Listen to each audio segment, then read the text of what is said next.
On this week's episode of Ride the Lightning, the Tesla and EV podcast, Tesla chief designer Franz von Holzhausen sits down with me, yes, again, to discuss Master Plan Part 4, his role as the company evolves, Tesla's rarest paint colors, and so much more.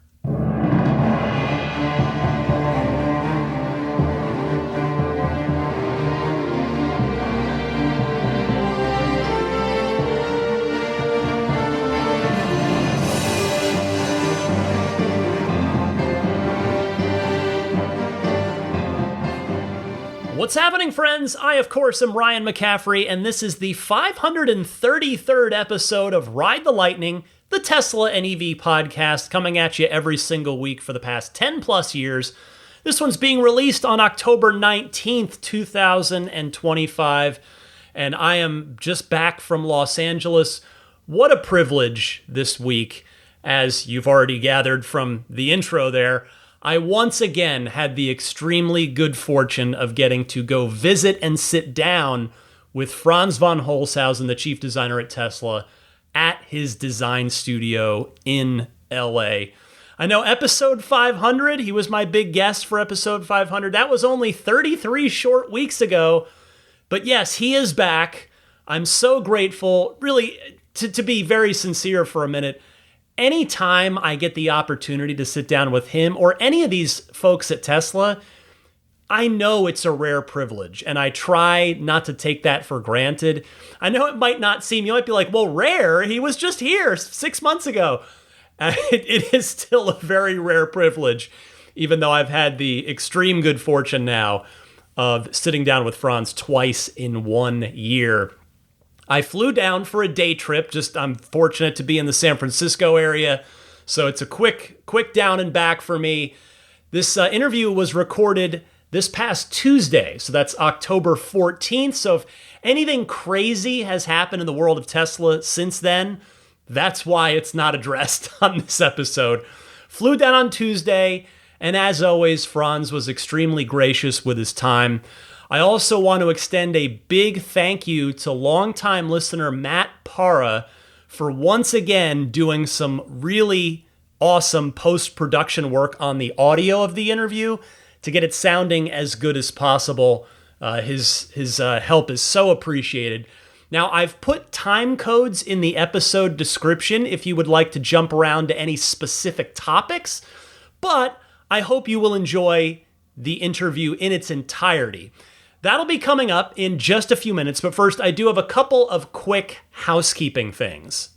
First, I hope that all of you who are kindly supporting this podcast, supporting my work here on my Patreon page, enjoyed this week's Lightning Round bonus mini episode, which was a chat with longtime listener and Patreon backer Kevin Yank, who talks about life as a Tesla owner in Australia, which I had a great time talking to him and just getting his perspective on Tesla life in a completely different spot. I talk a lot about how I am very much living in the Tesla bubble, for better and for worse, right?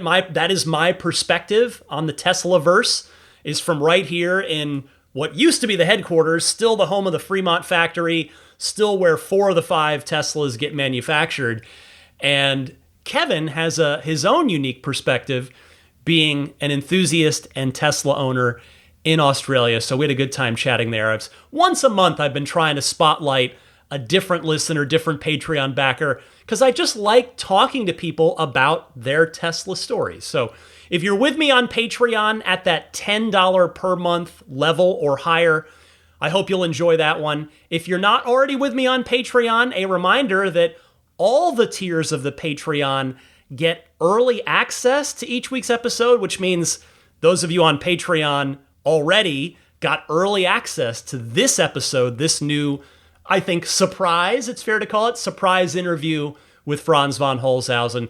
So you can join my Patreon and get early access to whatever the next Tesla executive interview is, if and when the time comes that I'm lucky enough to get another one. So you can visit my Patreon page found at patreon.com/Tesla podcast. Also, if you are planning to keep your EV, Tesla or otherwise, beyond the manufacturer's warranty, I very much encourage you to check out XCare from my friends at Accelerate Auto. As I told you last week, I just bought a new policy. So I had a 3-year extended plan, extended warranty service with them. That 3 years is up. I've renewed it again because my wife and I do plan to keep our 2018 Model 3 Performance for at least 3 more years, probably a lot more than 3 more years if everything goes okay with the car. But now, even if it doesn't, we are covered. Now, also, I realize that Tesla does offer their own extended service agreement now. So I know you're saying, well, hey, I should price shop both. Yes, you should, but XCare is actually a better value, in my humble opinion, than Tesla's because it covers your Tesla 6 years past your 4-year, 50,000-mile warranty from Tesla. That's 2 years longer than their own ESA, and it also covers way more than Tesla's extended plan does, like the battery and drive units, for example. So they are Tesla owners themselves, Tesla former employees, in fact. So if you're considering an extended service plan on your Tesla or other EV, you owe it to yourself to compare the two, and to do so and shop XCare for your Tesla, just go to xcare.com. That's xcare.com. And they have a new off-menu 18-month pilot offer, no interest on the payments for your plan for 18 months. So to take advantage of that and or request a custom quote, give them a call. You'll get a human, not an AI, not a robot. 1-800-655-3509. Again, that's xcare.com, the #1 ranked EV protection plan according to, and this is true, Grok and ChatGPT. You ask them, and that's the answer you're going to get. All right, it is time for the main event, my 4th interview overall with Franz von Holzhausen, second one of 2025, covering, as you heard at the top, Master Plan Part 4, his future role at Tesla as the company's ambitions and intentions evolve, autonomy versus cars with steering wheels, paint-colored trivia, all kinds of fun stuff covered in this 59-minute interview. I hope you enjoy it, and when it's over, I will come back and give you some parting thoughts, some other few little things to wrap up. But for now, enjoy the interview with Franz.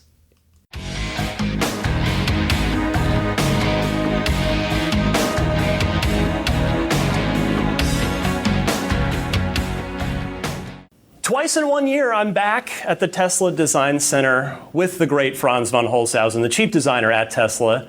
Thanks for having me back, Franz. Lucky me, right? Yeah, pretty soon I'm going to need a desk here. I know, right? You're going to have to set me up. We'll move you right in. No problem. So even though we just talked 6 or 7 months ago for episode 500, thank you again for that, by the way. That was such a fun way to celebrate that little milestone of mine. There's a million new things to talk to you about. It's a few, yeah.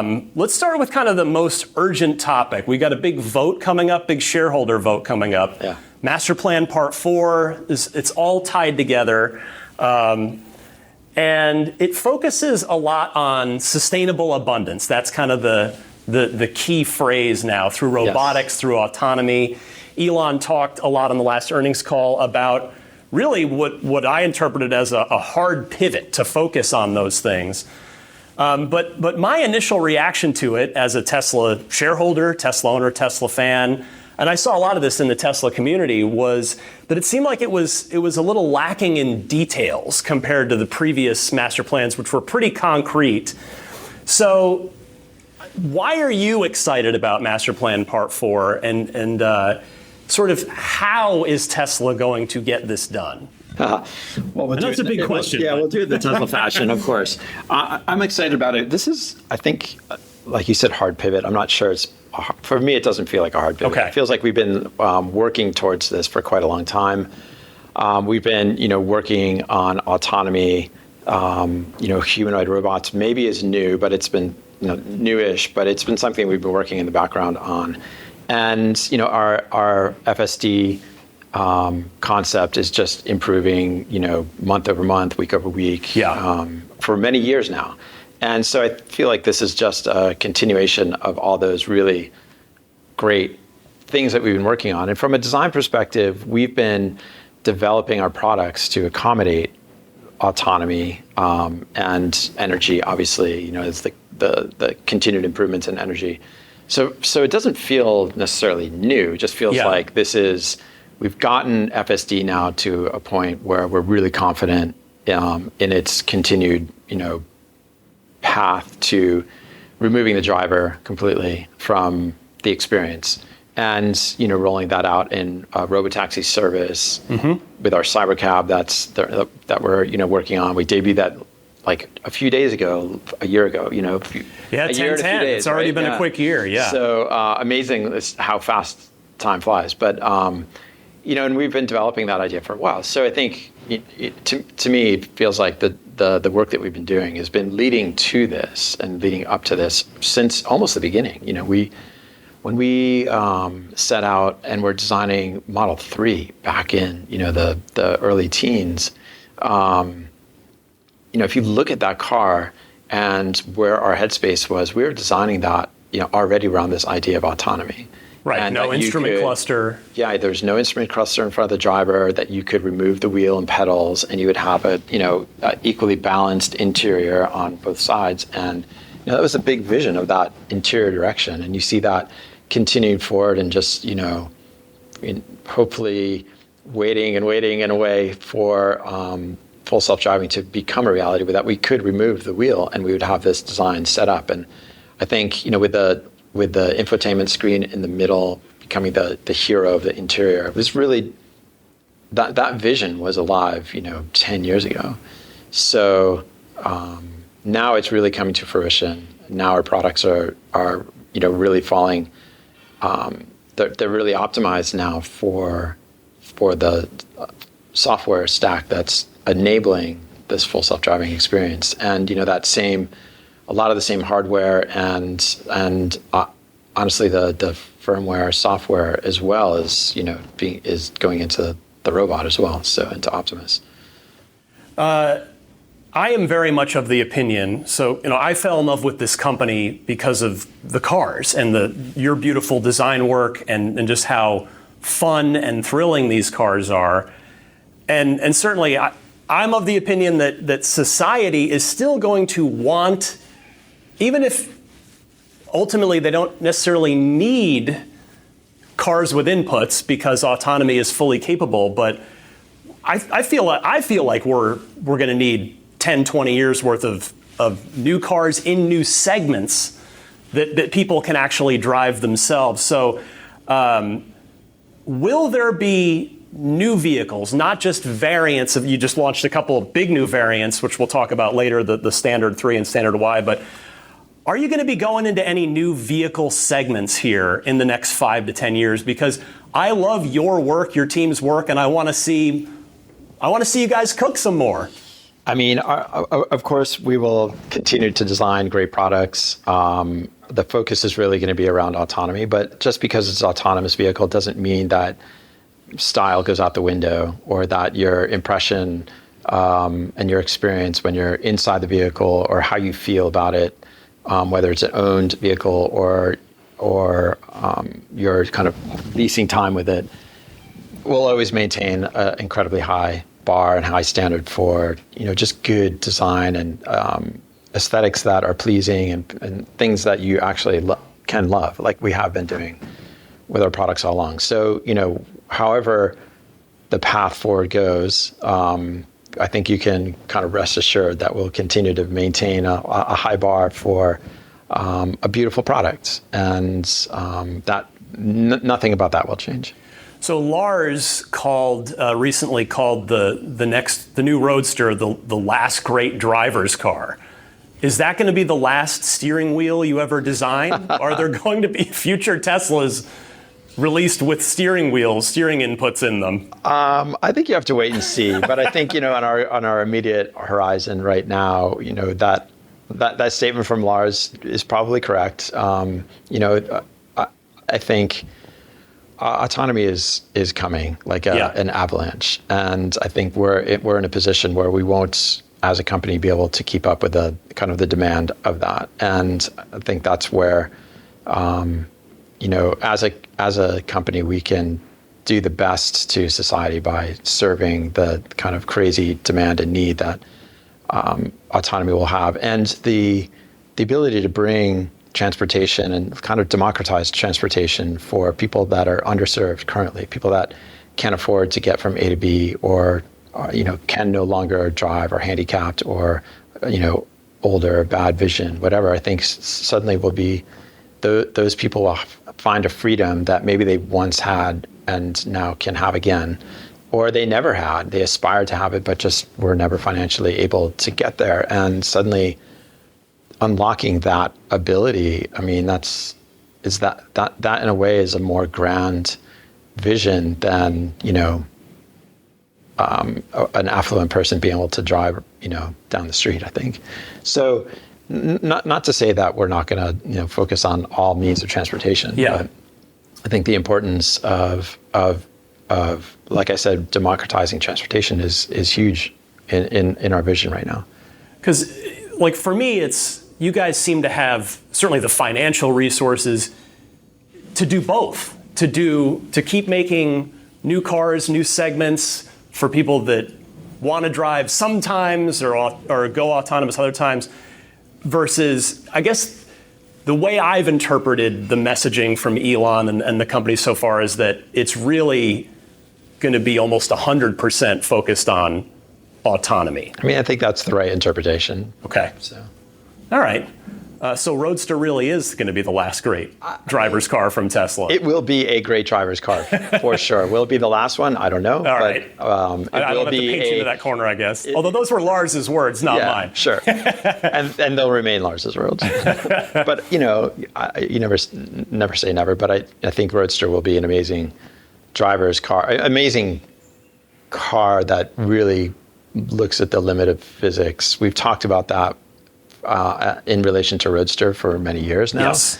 And I think we've really gotten to a point where we are going to be achieving that kind of standard that we set out. I'll come back to that later, but I want to cover these kind of higher level things that more people than just me care about. So kind of tying this all into Master Plan Part 4, you got this big share. I have seen this huge push from you guys, of getting the word out. You guys want everybody, all the shareholders, to vote here coming up. Yeah, I mean, now is the time. I think it's really important, both from a Tesla perspective, but also just from all the things we just mentioned about the great things that we can do with to improve the labor force or transportation, energy, AI, bringing all those together. Only happens if we get this vote approved with Elon's leadership. Look, Tesla wouldn't be here today without Elon's leadership. Yeah. The EV kind of revolution and the revolution in energy would not really exist if it wasn't for Tesla and honestly, Elon's leadership. So, I think in order to incentivize him to continue to push on behalf of Tesla, these things need to be approved.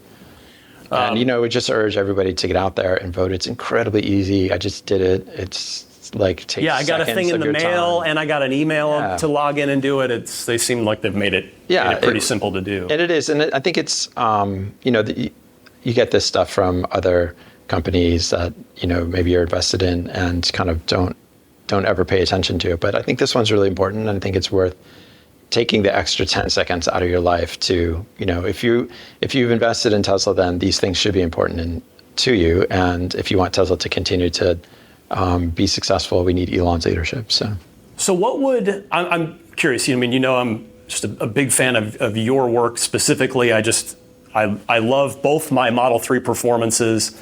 What would your role in Master Plan Part 4 be? I mean, obviously you're doing design work on Optimus, but can you kind of speak a little higher level as to sort of what your next 5 to 10 years would look? Not any sort of specifics, obviously, but just sort of higher level. Well, like I was explaining before, we need the vessels that put people in to get them from A to B. If we're talking about autonomy and self-driving, and I think if you're still owning a vehicle, you want that you want that vehicle to be beautiful and great, and all the things that you love about your current cars, we'll continue to develop and expand on that. And those cars can be put into service or used by yourself, and you get time back through autonomy to focus on other things, like the time that you spend driving now could be in traffic, especially, just horrible. And that time can be given back to you to use as you please for entertainment, for rest, for work, whatever you deem. And so we want to continue to create the space for that. But I think transportation and vehicle design, it's a little bit like fashion and architecture, where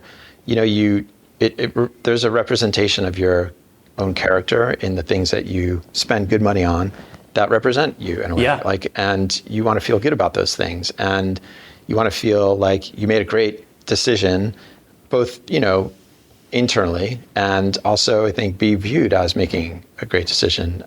And we want to be able to deliver that. So our world will continue to work on the products like Cybercab and the Rebovin and products like that continue to bring this vision of transportation and whether it's singular mass transportation in a really futuristic and beautiful way. And whether we continue to develop Roadster and Roadster versions down the road that are exciting to own and drive, who knows where the regulations go? Maybe one day, we'll be regulated out of being able to drive on roads, except for private areas, which then, we'll need vehicles to do that. So for me, it's a really exciting opportunity to be in the very forefront of establishing what this new experience is going to be like.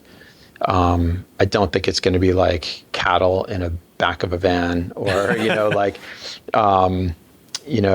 economy class in an airline or anything like that. We want to make it a really great experience, and I think Cybercab is the beginning, just touching the toe into the waters of where futuristic transportation can take you. Yeah, the lounge style seats, the 24-inch display really in there, display. which in what is the smallest Tesla, at least since the original Roadster, right? Yeah. It's got the biggest screen out of any of the cars.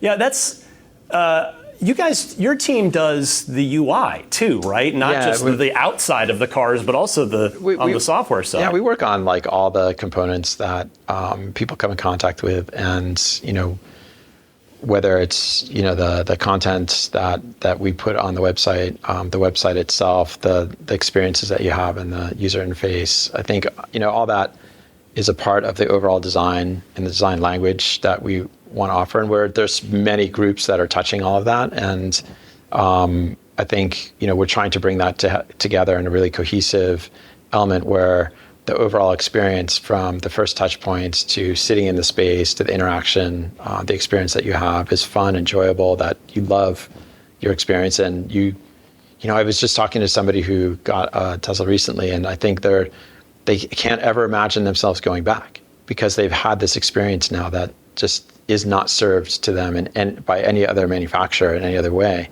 And they just can't imagine that they haven't had this experience in their life already in their transportation environment, and can't imagine ever leaving it, and it's amazing to hear that, because we think we're doing it right, and we're always asking, how do we do it better?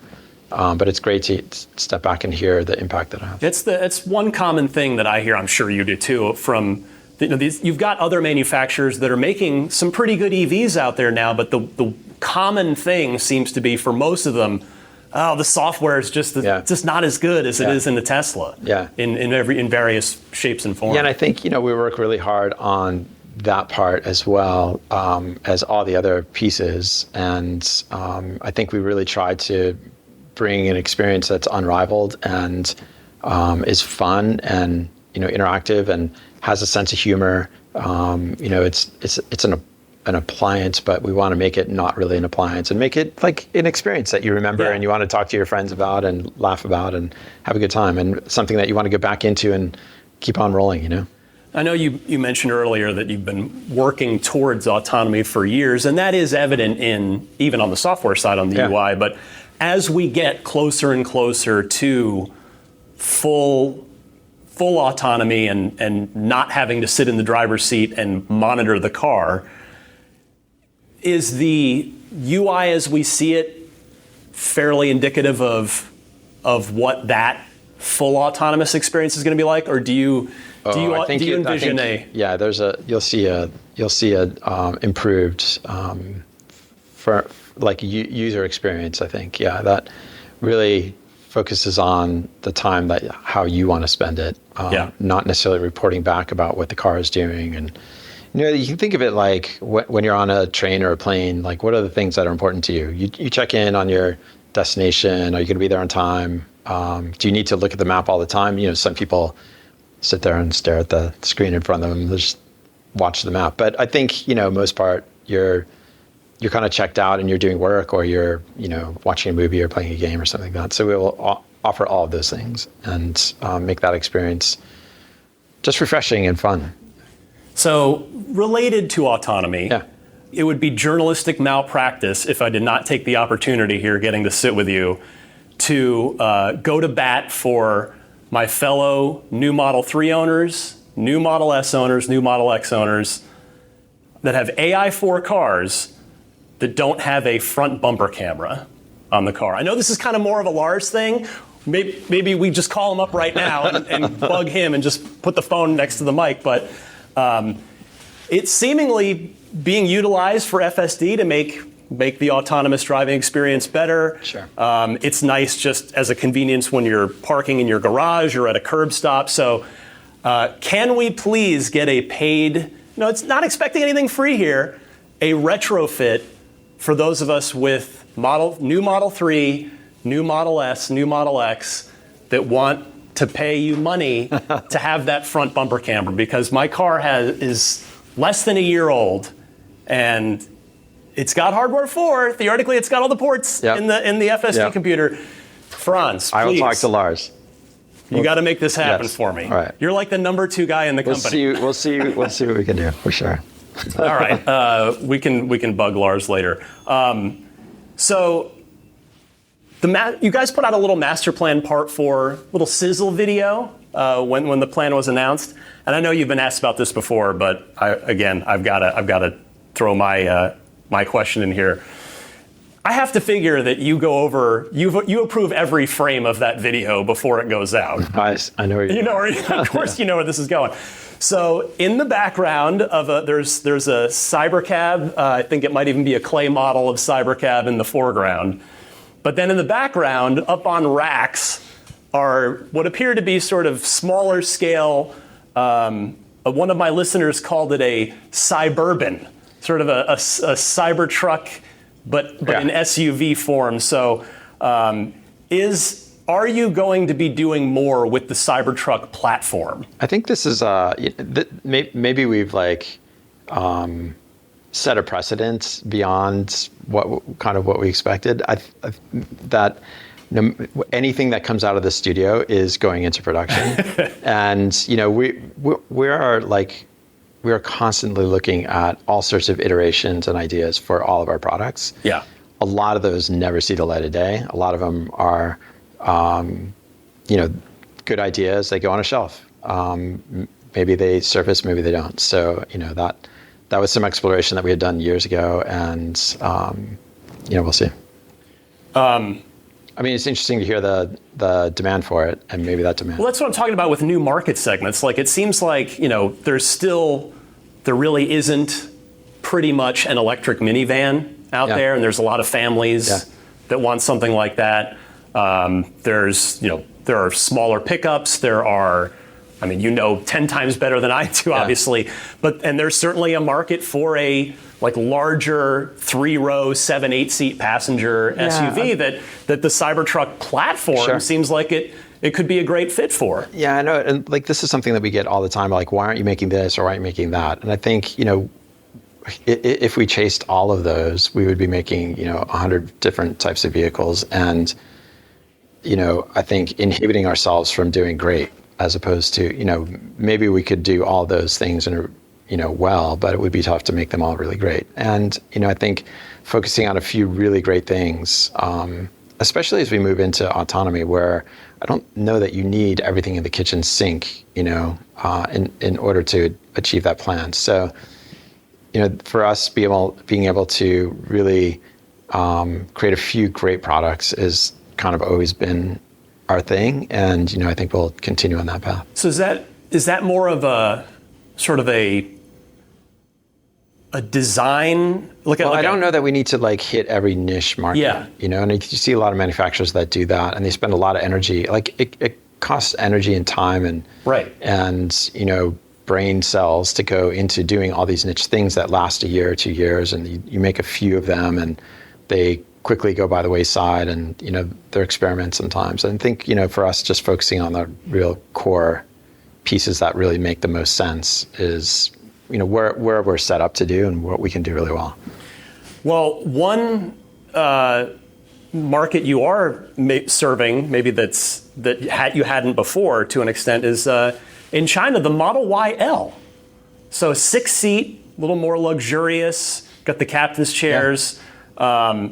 And it seems to have enormous demand in China so far. It seems to be off to an absolutely flying start. It's a really great product. We spent a lot of time looking at that and optimizing. We didn't want to make the car too big. We wanted to make it still affordable, and really make the third row experience, I think, better than any of our third row experiences to date. And we had a lot of experience coming out of Model X. And sure. That's understanding how people use the second and third rows and how they get around inside the vehicle to get there, and that's the space demands that people want. And so we were able to use that experience and optimize the long wheelbase for Model Y and come up with a really, I think, compelling, good design that is clearly being so far really successful. And so it's a hit over there. Elon has commented on X that there's no sort of indication, no plan that it's coming over here. Why wouldn't you guys bring it over here if you're seeing that kind of interest in it in the Chinese market? I mean, I think, we still have a third row vehicle here with Model X, and you can get a third row in the Model Y. And I think, again, the Model Y is really successful as it is right now, and just adding that extra pain point at the moment maybe makes the right sense, maybe doesn't. We're still looking at it. Well, you mentioned third row in the Model Y, not at this exact moment. That was actually on my list. Yeah. So when you and Lars went over to see Jay Leno, beginning of the year, when the new Y was just launching, I think it was Lars had mentioned to Jay, the performance and third row, or 7-seater version, pardon me, was on the way this year. Should we be on the lookout for the 7-seat Y soonish? I'll have to get back to you on that. Classic Franz Dodge. You've already introduced a couple new variants this quarter, so maybe next quarter I should bug you again. I mean, Model Y Standard is a great product. I think that's we had that was a really interesting exercise in making a more affordable product, but not taking value out of the car, not taking this idea that we're just stripping the car out to its bare minimum and you get ripped off when you get this product. We want to make sure that you had a great experience, and it's got a different center console, which is something that we started with Model S, and we see that trend kind of moving around through different manufacturers as well, and really a space that you can put anything. Handbag, your bag or whatever. Yeah. So, and that's proven to be really popular. And there's a lot of climates that I think the textile seats are, going to be wildly popular, and with especially the warmer southern climates where are not leather is sometimes, people are complaining about that. But I think it's it's a good modern looking vehicle. Hopefully you wouldn't take offense if I told you that I think the front end looks better. Yeah. It just looks a little sportier, a little more aggressive to me. I mean, without the light bar. It does have the kind of more traditional headlight arrangement that we're familiar with from in the automotive environment. And I think, with the Model Y and Model Y, that new facelift, we really wanted to start to look at something that was fresh on the roads and unique and didn't have the normal, like same with Cybertruck, it just doesn't have the quintessential face elements and really looks kind of futuristic because of that. And we wanted to bring that same thing to Model Y, and I think it was really successful, and I think Model Y is great, but we wanted to have a differentiation between the standard version and the premium version. And, I think the standard version has a really modern feel to it, really super clean. I love how clean and almost stoic it is, even though it has like that kind of traditional vibe to it. It's just really pretty minimal. And even though the body sides are, from the more sculptural, original Y, I think the front and rear end are really nicely integrated in a much more modern way. We got got rid of a lot of the baby fat out of the original Model Y in the front, the chubby cheeks. Same as the 3, right? It's 3 really leaned out too. Yeah. And now you can see like kind of a cousin relationship between the standard Y and the current Model 3. Yeah. And how about Model Y performance is a thing now since you and I at last talked. What were sort of the design exercise for you there? Yeah, Model Y performance to me is kind of really geared around the person who enjoys the journey to the hobby or the sport or the thing that they really love doing, that they pour a lot of energy and thought and time into.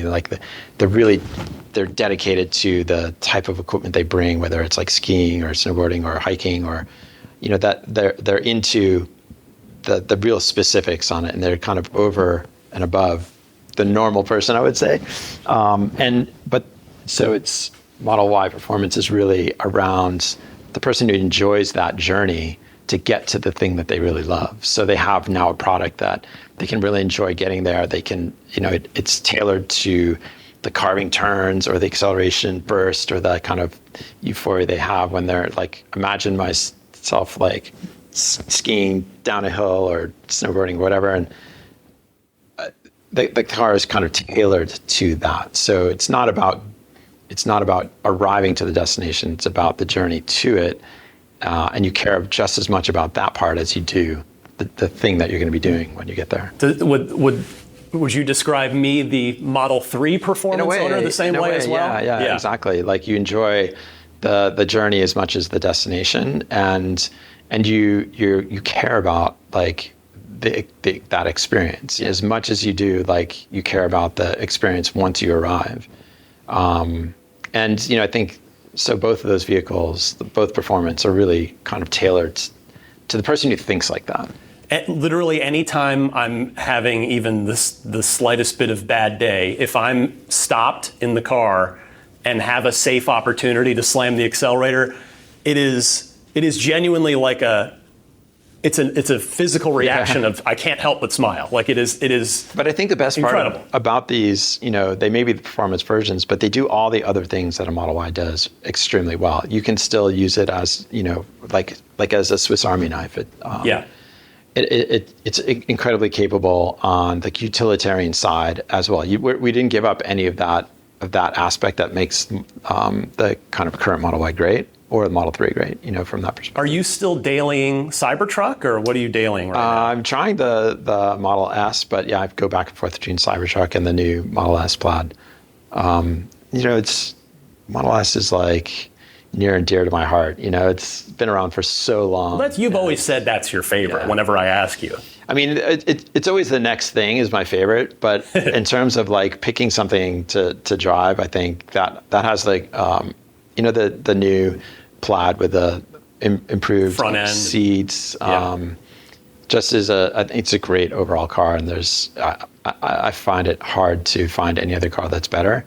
I love the Cybertruck ride and the dynamics of the rest of Cybertruck. I think that's pretty unparalleled. Like the Cybertruck in a way is like just a bigger Model Y. It's a bigger Swiss Army knife, and I think at a moment's notice it can do anything, which it's really hard to find a vehicle that can do that. Like in a split second, it can be, a completely different type of vehicle, and manage like all of it gracefully. and all of it in a way that you can actually really enjoy and have fun. Like from, the bed doubles as a huge trunk, Sure. and can take luggage or whatever. And then in the next moment, you can go to Home Depot or go out on the farm and like pile stuff in it and beat almost any car off the line in a race. It's just like, I don't know. It's a great all round, does everything really well at a moment's notice. I think that's the kind of way to put it. You rocking that new Frost Blue on that new Plaid of yours, or what'd you go with? Yeah, the Frost Blue is great. I think, it's colors are always something that we talk about. Yes, I love asking about it. And the Frost Blue is really a color we've been working on for a while. And I think you told me the story last time of you wrapped a Y and were running around with it. We wrapped a Model S and developed a car based off. We developed the color for the wrap, and then it just proved like hiding in plain sight and getting a lot of responses, and proved really popular. And so we're like, oh, we got to make a paint. Still no Glacier over here though. Yeah, Glacier's a challenging color to paint, and so all of our factories are not set up with a paint shop that can paint that. But I think Frost is a really good option. It's interesting. So I wonder if you would indulge me that for just 2 seconds, because that Quicksilver was originally a Giga Berlin exclusive. Yeah. For what at the time was the same reason. That was the more advanced paint shop over there. Right. But now we've got Quicksilver everywhere. Yeah. So are there kind of ongoing? Are all the paint shops trying to be except on S and X? Right. So the Fremont paint shop is slightly different and doesn't. We can't put Quicksilver into that shop. So. Oh, so wait, all the Quicksilver? No, because there are Quicksilver 3s, and all the 3s come out of. They're in a different paint shop. There's two. Okay, I see. Okay, right. That makes sense. So Glacier Blue still kind of maybe for the future in the rest of the world. Yeah. Cool. Glacier Blue is a great color too. It just like accentuates the form. I think the highlights on it are really crisp and clean, and we have a lot of blue colors. Yeah, another new one too that I haven't even. As of this, it came out like right when I published last week's episode over in Europe. So another new blue over there. Dark blue, yeah. That's I think the European team really saw that dark blues resonate really well over there, and so we developed a really great blue that has this beautiful flash in the sunlight, but looks really sophisticated and is slightly darker on the more normal cloudy days. And so looking like Midnight Cherry Red indeed retired, which I know I brought up last time. But no color is truly retired. So. Signature Red, I guess, maybe would be an exception to that, right? That was specifically limited to the first 1,000 S's and X's. It was. Oddly enough, I think Signature Red might be the color of all the colors that we developed, the one with the smallest amount of take. Well, that was, I had sent along, I don't know if you got, I tried to assign you some homework for this interview. I was curious about that. I brought some notes. Oh, good, okay. We might as well just do it now while we're talking. So, let's see if we correspond. Yeah, I'm this may be of no interest to anybody but me, but I guess if I'm something of a Tesla historian, I was always curious, what the rarest color is, and I'll give you a guess before you give me the answer, because I think the answer is going to be brown metallic from the old Model S days, because I really, I see everything in the Bay Area at home, and I see green more often than I see brown. But I was always just curious how many signature reds exist, because it was limited to begin with. And can I give you a guess before you give me the real answer, if you have it there? Let me see if I can. Yeah, okay, because I'm going to guess, like, if it was that maybe like a third of those 1,000 S and X buyers of Signature Series. So I'm going to say maybe like, are there 700 total Signature Reds? It's pretty close. From the info that I have. Okay. The most rare color is Signature Red. It is, okay. By just a few cars, and brown, Anza Brown is next. Is next, okay. So I'm not completely off base here. No, not at all. But it was just over 800 Signature Reds? Yeah. That's cool. But oddly enough, we did 6, I'll call unicorn one-off colors at one point. That's right. And so George R. R. Martin has one of them. It's purple. There's a purple Your old car. paint shop manager. I actually saw this car once when I was visiting an employee friend of mine in Fremont. It was just in the parking lot, so I wasn't breaking any NDAs. Yep. It was the old paint shop manager had like this lime green Model S, Yep. right? We called it lime green. Because back then you could pay, I believe it was $15,000, and you could get any color. Yeah. So I did one too, electric blue. Oh, really? So my Where's Model that car S now? Is it at it's home? here in Santa Monica. Nice. There was 6 of them. So there was the blue, a lime green. There was a burnt orange. Oh, cool. There was a pink. Wow. And then there's another one called grabber blue, and then the purple one you mentioned. Nice. So those are the true unicorn, true unicorns, one of ones that are out there. And hopefully they're still all alive. I don't know. I hope so. I would imagine that people kept them alive. But That's really well. I appreciate you sharing that. Honestly, because that's like internal Tesla data, and I wasn't sure if you were gonna break that out for this. But there you go. So about 800 signature red. Yeah, just total. over. Yeah, that's pretty cool.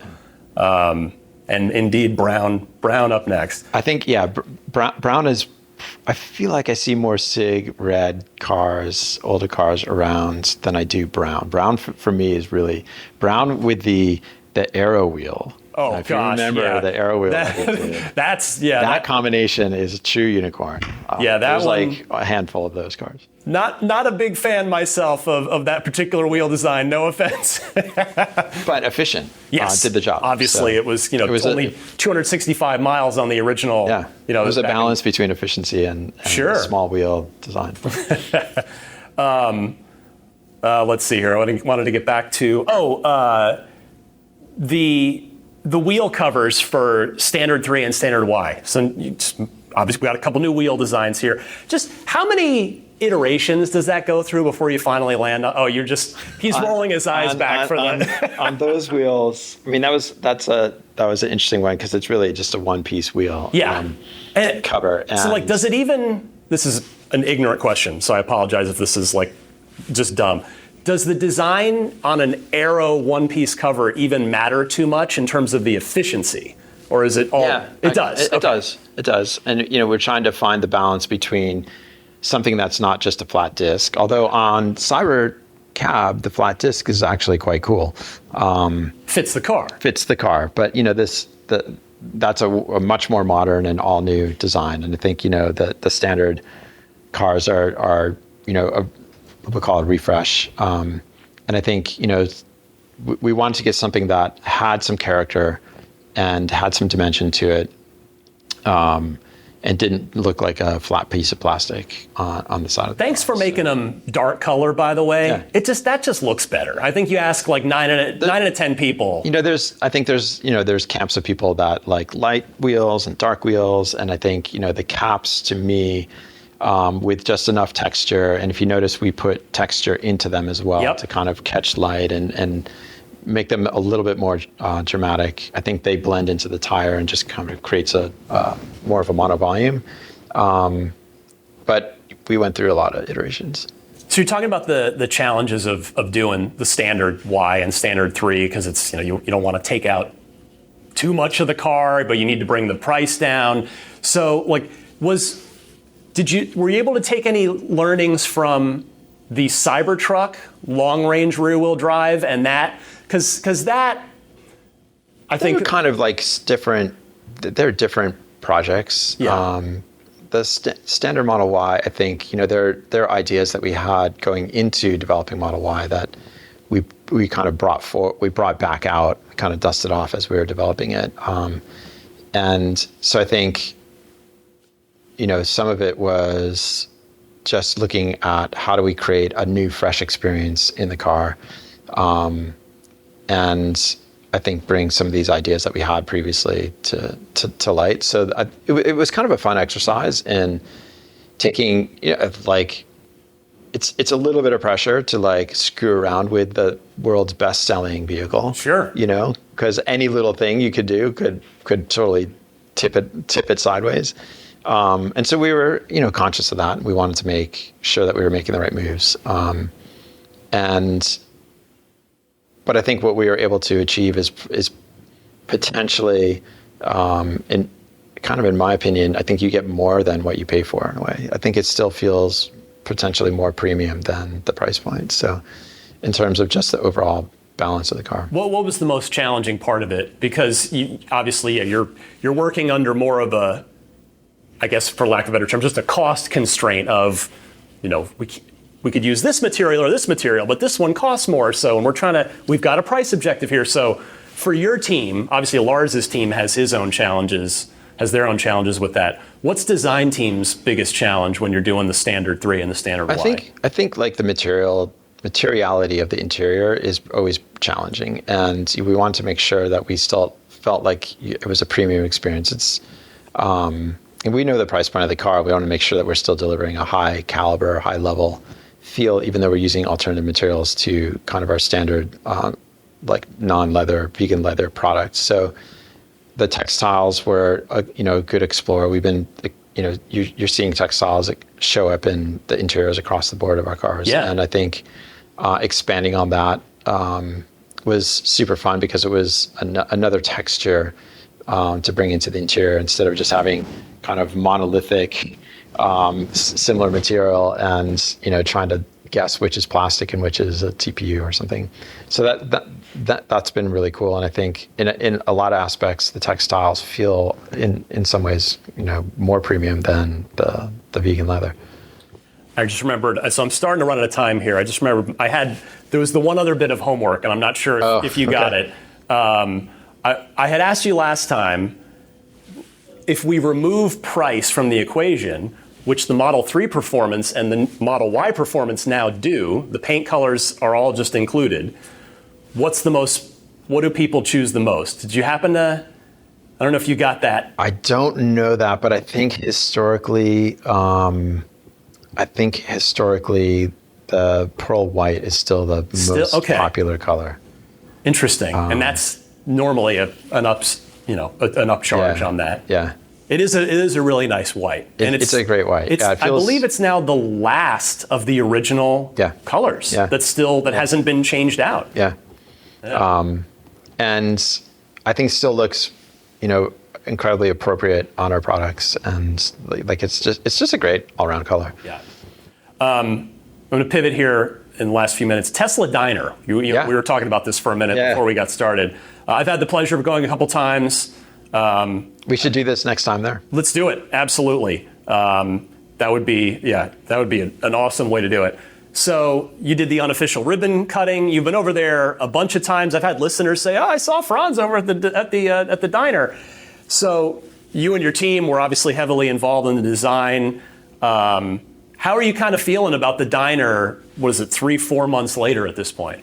I mean, the diner is settling into kind of its normal mode. And so I think, like we were saying before, one of the things I'm excited about is we're starting to bring more healthy products to the menu. And so in the next couple of weeks, I think you'll start to see some exciting new things emerging on the menu that aren't going to, make wait times longer or anything like that. But just, we have the staples there that, the burger and things that you've tried, like grilled cheese, those will remain, as diner favorites. But I think, we also want to look at how do we look at what does sustainable abundance mean in the food sector? And, we're new in food, but I think we can apply the same metrics to providing, food that is efficient, is healthy, keeps you productive, and ideas around the menu that can, that just fit in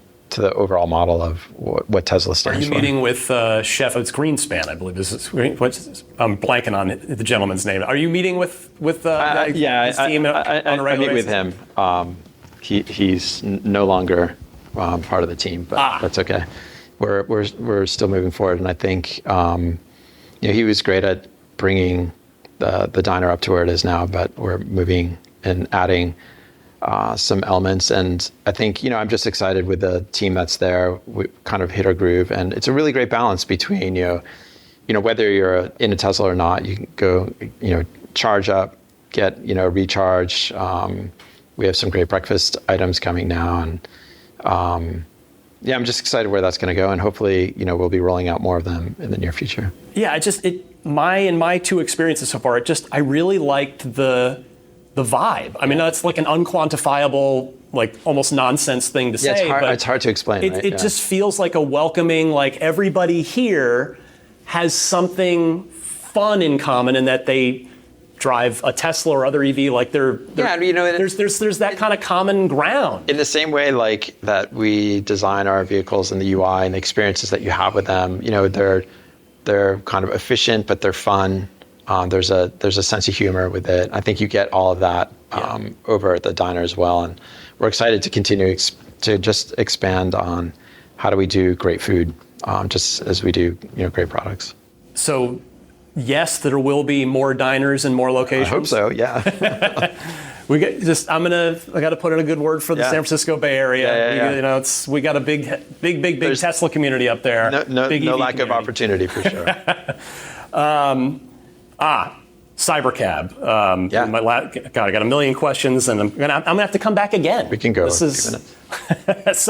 Cybercab, you did a short segment on CNBC not too long ago that I caught, and you mentioned, of course, that as is pretty normal with Tesla, you tend to ship the prototypes in, largely how they are, unlike most manufacturers where the concept looks nothing like what you take home. Yeah, I think just part of the process that we do is really, if we're going to show something, we want to show what you can actually get, and we want to make what you can actually get better than what we showed. And that same process can happen with Cybercab. That's what you had mentioned on the CNBC segment. They said, minor improvements. So what are you still kind of dialing in on the design stuff? Oh, I mean, I think we've been designing it, to meet the wear and tear of putting a vehicle into operation like that, and having multiple rides per day, and the use case for that. And so just making sure we have a robust material story. Like we've been focusing on how do we get a carpet on the floor that can clean easily, that hides dirt, that doesn't look like a disaster after 1 5-minute ride. Yeah. Aero efficiency, that's overall efficiency on that just means less charge time, more uptime, and we're constantly working on. We tweak the aero side of the vehicles right to the bitter end, just eking out every tenth of a mile in terms of range possible. And so we've been doing that on the vehicle, but by and large, like the vehicle that you saw at the 1010 event, you've seen kind of here and there as we've showcased those same vehicles, essentially the same product. I mean, it's like there's nothing dramatic, no big dramatic change. In fact, I think it's become slightly more mature and more robust. And presumably those will deploy first in Austin, San Francisco Bay Area, the places where robotaxi is already. I think that's the plan. Yeah. What's obvious? I'm sure you've gone to Austin or come up when you've been up by me. Yeah. How have your robotaxi experiences been of just not having the car do everything? Yeah, I mean, it's great. I think it just really showcases the future of transportation, and I think now you're in a space where you can have private conversations. You can kind of enjoy the space for yourself, as opposed to sharing it, and all the benefits that come with that. And I think it really just shows how far we've come with the technology and how safe you feel almost immediately. You get in and relax. I've had several rides so far up by me. Now they're in California regulation. There's someone in the driver's seat, but in my experiences, they've yet to intervene. Right. So it's the cars doing all the work. And I've been not shocked, but just almost, I don't know, it's just been uneventful. So it's like, there's really, when I go on the podcast, that's the idea. There's like, I don't really have much to say about this. Right. It was just it did what it needed to do. So in a weird sort of way, that's kind of what you want. Yeah. Since you and I last spoke, SNX got a slight update. Yeah. I've been poking you about that, and you did the Franz thing and played the cards close to your chest. But I think it's a super nice improvement to the car. I think it's actually the best version. I love the front end. I actually the rear end with on the Plaid specifically with that. Well, I think now Model S Plaid versus the long range has a unique character, right? And I think same way that my Model 3. I like how my Model 3 Performance is from any angle now, very clearly a performance compared to any other. Yeah, and Model I think 3. like your Model 3 performance has a slightly better stance. The air over tire is slightly better. The stagger is great, and it has unique front and rear. So it really feels different than, and you feel like you got your money's worth. I hope. And I think we wanted Model S Plaid to kind of take on that same thing. So it has a unique front end. The stance is slightly better. Now you can get the big carbon ceramic brakes and new wheels. And I think it's just, for me, probably it's the best version of Model S that we've ever made. And it's just so nice to drive. Yeah, when you and Lars brought the new Plaid over to Jay Leno, something that made air, that I just wanted to just ask you about. One of you mentioned that the Plaid has the carbon ceramic brakes as the default like when you're just buying the car, but that's not the case. Did a plan change there? I think we were excited about it probably. So because they were on the car and we were just. Oh, okay. All right. Well, that makes sense. So I would say a lot of people were maybe hoping or expecting for some bigger changes on S and X with this last little refresh. Steer by wire. Elon had always said that S and X were kind of the technology leaders. But also realistically, the numbers are SX Cybertruck are about 3% of Tesla's overall sales, and so you spending your time on so the energy standard needs to go in the place where it really makes the biggest impact. But I guess the question would be, how do you look at S and X these days, and sort of what do those cars look like in 5 years from now in terms of from the outside, but also on the inside? I think S and X has had they both had an incredible tenure. Their lifespan is far exceeded anybody's expectation, and they still look incredibly modern on the road today. So I think the current iterations they're the best, most comfortable, both inside and outside. I think they have great modern amenities, and we'll continue to build on that ethos and see where it goes. All right, last thing.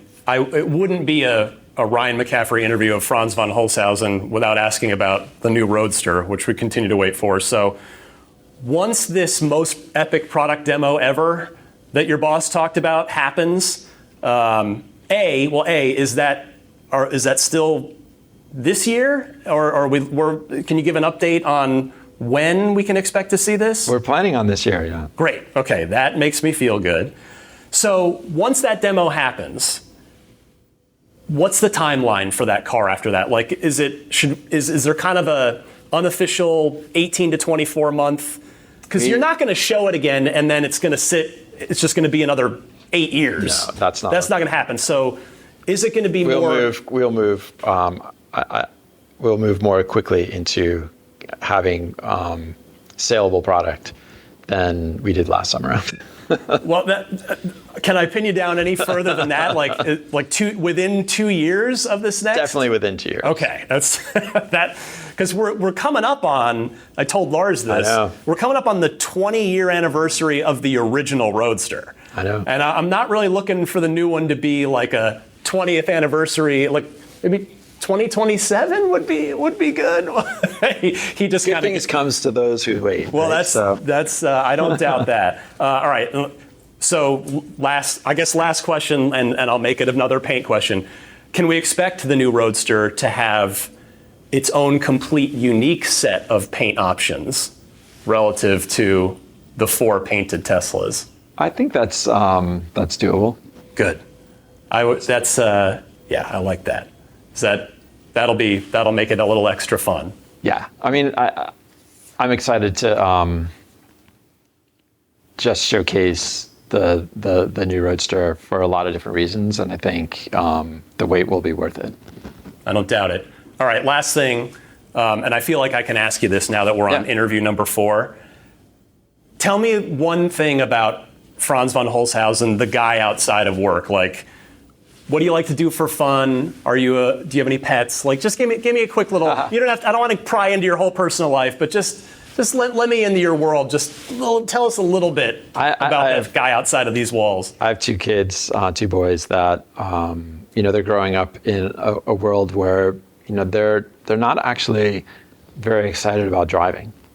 Neither's my 14-year-old daughter, by the way. They don't think about it. They're not really into cars at all, and their like social experience with their friends is completely different than mine was when I was their age, and maybe yours as well. Where for me, a car was like freedom and escape, and like get to go to see your friends. And now they see their friends on FaceTime or they're chatting with them constantly. For us, it was like this thing you had to dial, and you had to be standing at the wall, waiting for somebody to call you. And so it's been fun just seeing the world a little bit differently through their eyes, and the world that we're creating with autonomy will, I think, cater to where their headspace is and kind of what their vision of social interaction is and they're actually super excited about it. They're like, when can we get a cyber cab that we can go, we can just go to school or go visit our friends if we wanted to, or ride around, So I think that's different than like sneaking out in the middle of the night trying to like learn how to drive when you're 12 or 13. I spend a lot of time with them, and it's super enjoyable. Love it. Franz von Holzhausen, the one and only member of the Ride the Lightning 4-timer club. Wow, my gosh, you kidding? Yeah. Wow. Okay. You got to tell Elon to come back in. Yeah, of course. Get Lars to come back in. You'll be sick of talking to all of us. No, it is always a genuine privilege. I know I'm just trying to speak on behalf of the Tesla community. Again, I love your work. We love your work. Thank you for letting me in here to do this. Of course, yeah. And if I can say one last thing, please get out there and vote. Yes. Vote your shares. Vote it's super your shares. important. We need Elon. This doesn't happen without him, so go make that happen. Perfect. And that's my plug. That's a good plug. That's what we're here to do. Go out and vote. Thank you, Franz. Awesome. This is Bill Daniels, the voice of Knight Industries 2000, or KIT. You're listening to Ride the Lightning, the Tesla unofficial podcast. Happy electric motoring. Oh, that was fun. That was fun. Hope you enjoyed that. Thank you again to Franz. Thank you to Matt Parra for the audio cleanup. And thank you to everybody that voted in this week's Patreon poll, which, as those of you that voted in it probably figured out by now, I was a little sly devil. I secretly tied the poll question into the Franz interview, but when I first put up that poll, you guys didn't know it yet. So the poll question was, you already know the answer, but now you're going to find out how everybody voted before they knew the answer. What do you think the rarest official Tesla paint color ever is? And by the way, I'm so grateful to Franz and his team. I sent that ahead of time because it had come up last time in the episode 500 interview, just off the cuff, where I was like, wait, what's the rarest color? And he didn't know off the top of his head, which is completely understandable. And so I asked ahead of time if they could dig up the data, and his team did. And how super cool is that? I'm so grateful for that amazing little courtesy, just helping me scratch that just historical Tesla itch. So here we go. I asked all of you, what do you think the rarest official paint color ever is? Again, we're excluding the original Roadster because those were painted by Lotus. There were also only 2,400 cars total, so pretty much all of the original Roadster colors would be the rarest. They'd all dominate this list. So since Tesla began painting their own cars in 2012 with the Model S, what was number one? Of course, you heard Franz say it is in fact signature red, just barely eking out brown metallic. And the poll results were pretty overwhelming in favor of 2 colors. And I'm kind of surprised signature red wasn't higher on the list. Although if I'm being honest with myself, I think I would have voted for brown metallic. And that was, a lot of you voted for brown metallic. So the winner of this poll, at 42% of the vote, 222 of you voting at the time that I'm recording this. Green metallic won the poll at 42%. Brown metallic, which again, I think I probably would have voted with those folks that chose brown, 36%. And then it drops off to single digits after those two. So you had two clear front runners. Signature Red coming in not even third. It came in fifth, actually. So after green metallic and brown metallic, we had Midnight Cherry Red at 7%. That's a good guess, honestly, because it was only available in one region for a couple of years. Titanium Silver Metallic, which predates the Model 3. That was a color on S and briefly on X at 6%. Then Signature Red, 5% of you voted for that. So thank you to everybody that kindly took the time to vote in this week's Patreon poll. They are free. So unlike the lightning round bonus mini episode that I do every week, the poll is open to everybody. You don't have to be giving me a dime. So just swing on by the Patreon page every week. The new poll question typically goes up on Tuesday nights. Again, my Patreon page, you can either click the link in the episode description, or it is at patreon.com/Tesla podcast. And come back next week and vote again. My entertainment recommendation for this week, it's a good one. It's a brand new game available for Xbox as well as PC. You can either purchase it for $30 or download it if you subscribe to Xbox Game Pass Ultimate or PC Game Pass. And that game is Keeper. It just came out just a couple days ago on Friday the 17th. It is from Double Fine Productions, the makers of Psychonauts 2. Of course, Psychonauts 1, way back in the day. That was their first game as Double Fine. And they've made a ton of great stuff over the years. And Keeper is a absolutely beautiful, light puzzle adventure game. It's not like a brain buster. It's hard to describe, but it's basically you play as a walking lighthouse. Many, perhaps eons after humanity has gone extinct, and there's just all these remnants of humanity, like something like a lighthouse. And it's again, kind of hard to explain, but it's an extremely beautiful game visually. The music is phenomenal, and it's a really neat story, even though there's no dialogue at all. So I do genuinely recommend this game. My day job at IGN, we gave it a 9 out of 10. I've completed it. In fact, I just interviewed the lead creatives for this one, the great Tim Schafer, the studio head at Double Fine, and then the project director, a gentleman by the name of Lee Petty, who's got some excellent games on his resume as well. Over on my day job Podcast Unlocked, if you'd like to check out that interview. But anyway, I very much recommend Keeper for Xbox and PC. Getting back to Tesla stuff, here is this week's Pro Tip of the Week. It comes from Tom in Littleton, Colorado.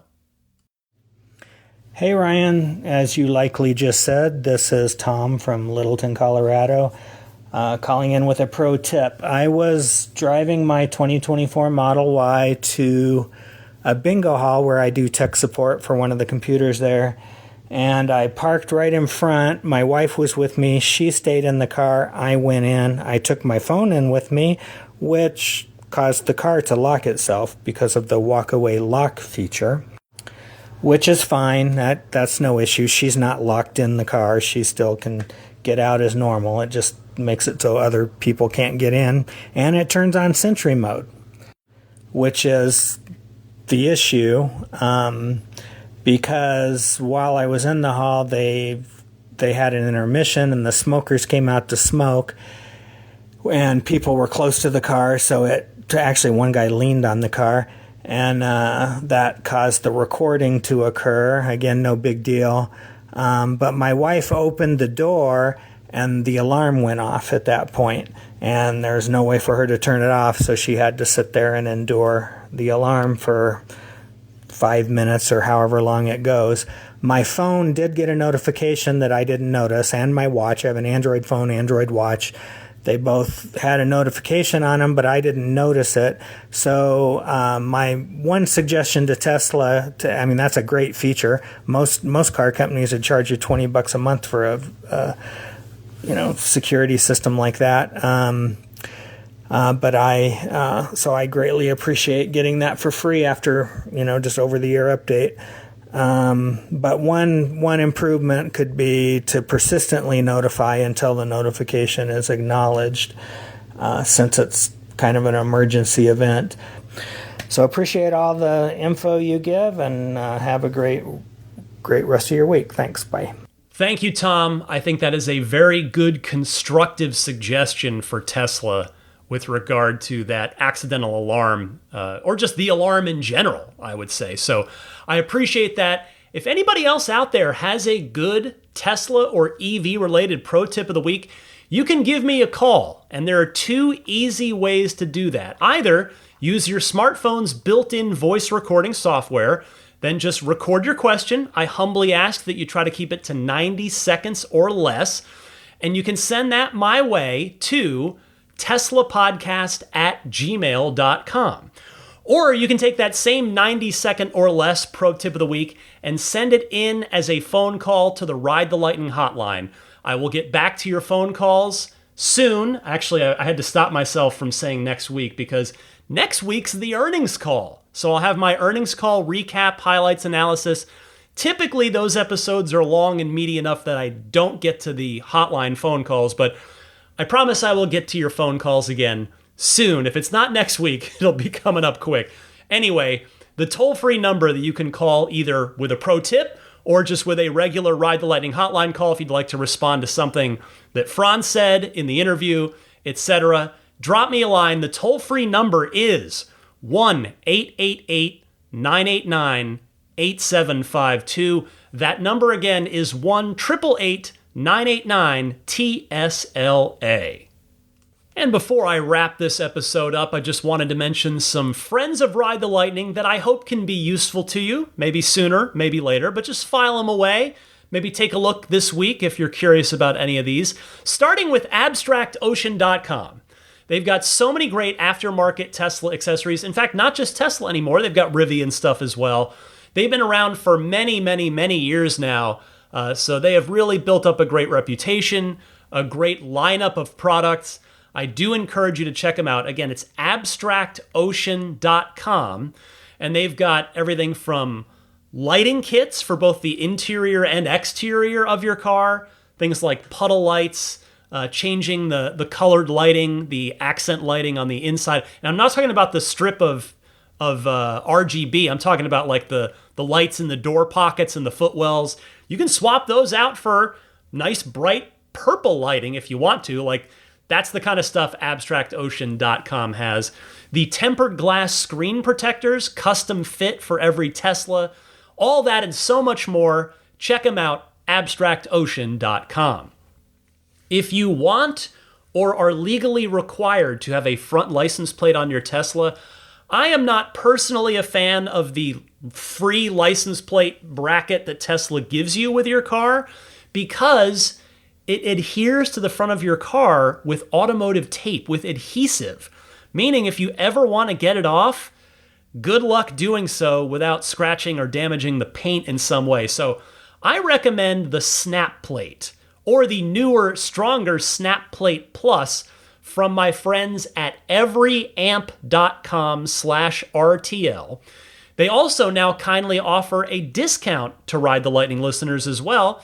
So whichever one you choose for whichever car, throw it in your online shopping cart, and when you get to checkout, use the coupon code RTL. It's a nice, clean, minimalist design that goes on safely and securely with tools, but if you ever want to take it off, it will leave no unsightly anything behind. So there's Snap Plate and the newer, stronger Snap Plate Plus. Both are made with recycled, made in the USA plastics with stainless steel reinforcements. I definitely am a believer in both of these. Check them out, everyamp.com/RTL. And don't forget to use the coupon code RTL as well. Meanwhile, if you are looking to get your car beautified by a professional detailer, maybe you want to do ceramic coating so that you don't have to wax it for the next 5 to 7 years, because that's what ceramic coating does. It is basically a 21st century version of car wax that will last a long, long, long time. Again, the ceramic coat on our 2018 Model 3 Performance lasted 7 years before it now needs to be redone, and I need to save up some money to do that.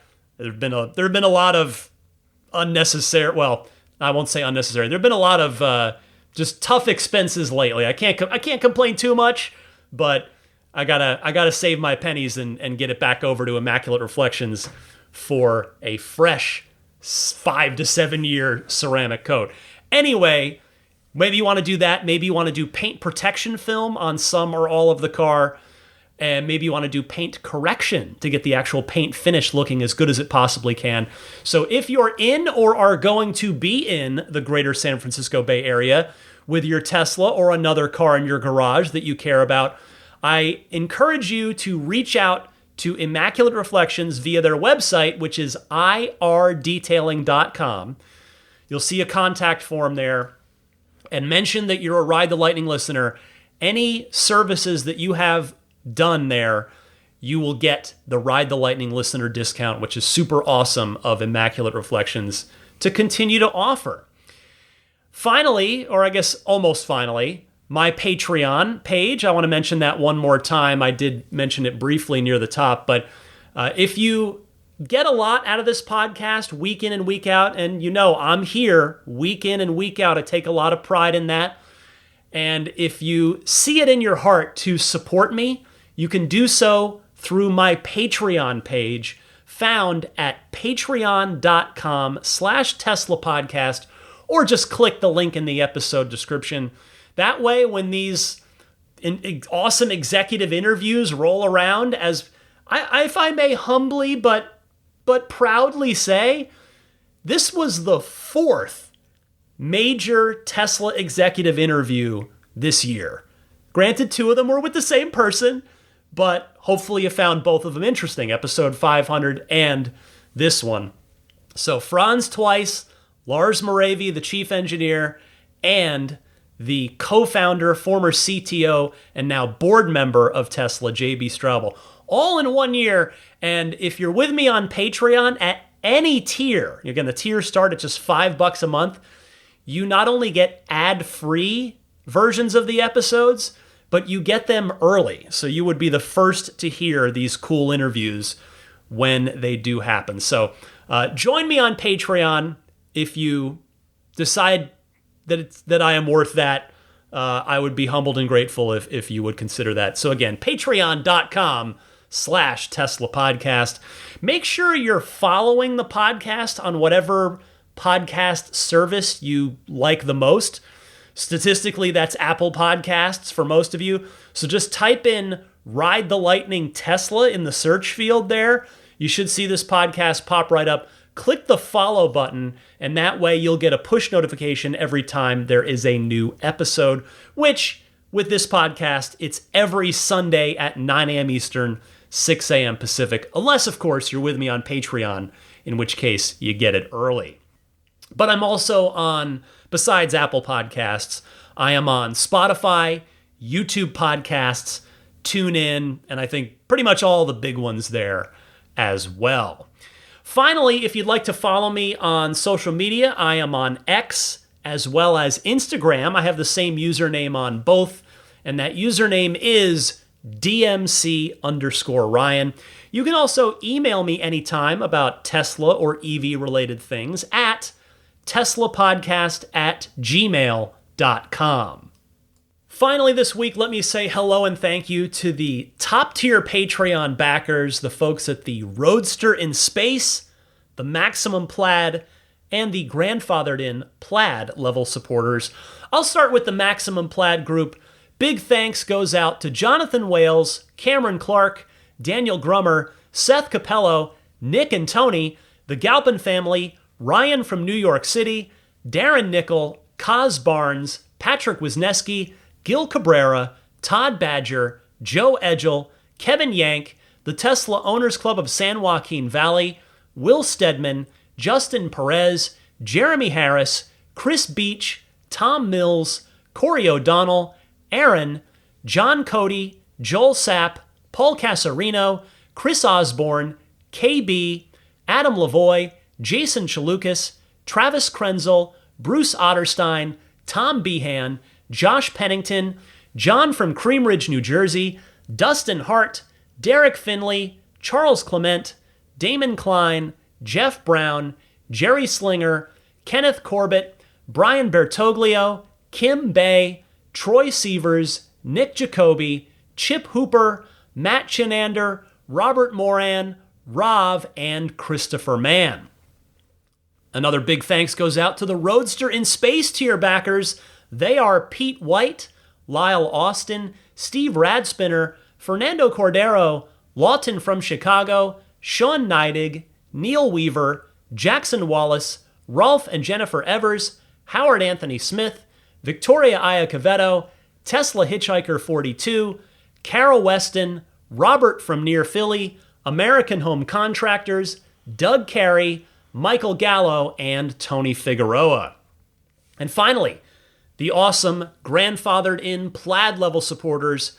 Thank you so much to George Cassiopo, Logan Willis, Peter Chalet, Eric Randolph, Dory and Steve Guberman, the Tesla Owners Club of Taiwan, Ron Lee, Charlie Gillespie, Jeff Angwin, Chase Cabanillas, the Lydia family, Aaron Altschul, Jared Brown, Jerome Strack, Jamie Dalton, Mike and Barbara from Louisville, Matt Nixon, the Tesla Owners Club of Wisconsin, Ish, not Elon Musk in quotes, Peter, and the Bear Boys of Colorado.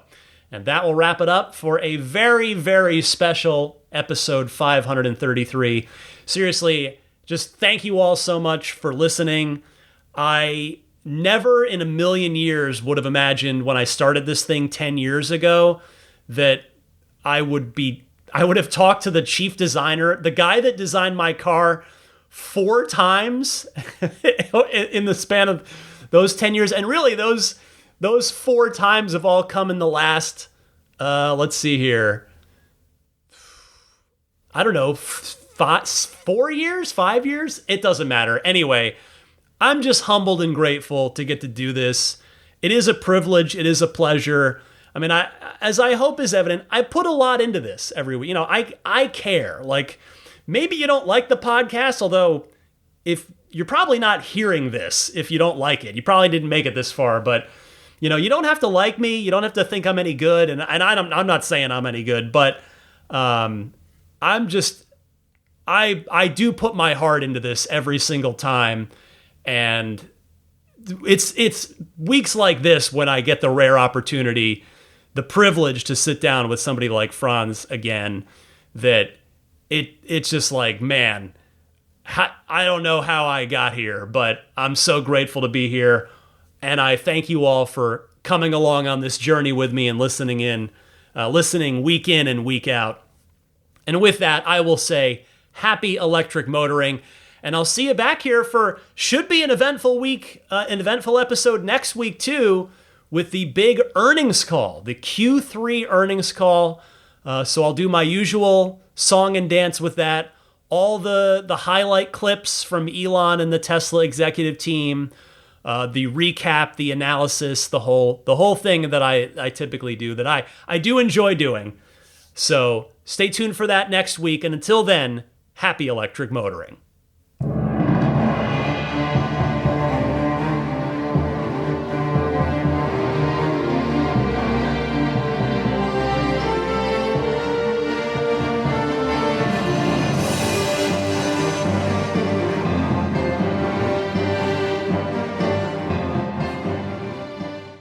Elon Musk, people don't like Elon Musk. The guy founded PayPal and Tesla, and people are like, yeah, but he's a troll and a bad dad. I'm like, so was mine. He did nothing to fight climate change. Also, have you been in a Tesla? Have you been in a Tesla? My buddy let me drive his Tesla. I laughed out loud at how fast it went. Been clinically depressed my entire life, on dozens of medications, in a Tesla for 13 seconds, cured forever. I mean, I think a Tesla is the most fun thing you could possibly buy ever. That's what it's meant to be. Our goal is to make it's not exactly a car. It's actually a thing to maximize enjoyment. It's maximum fun.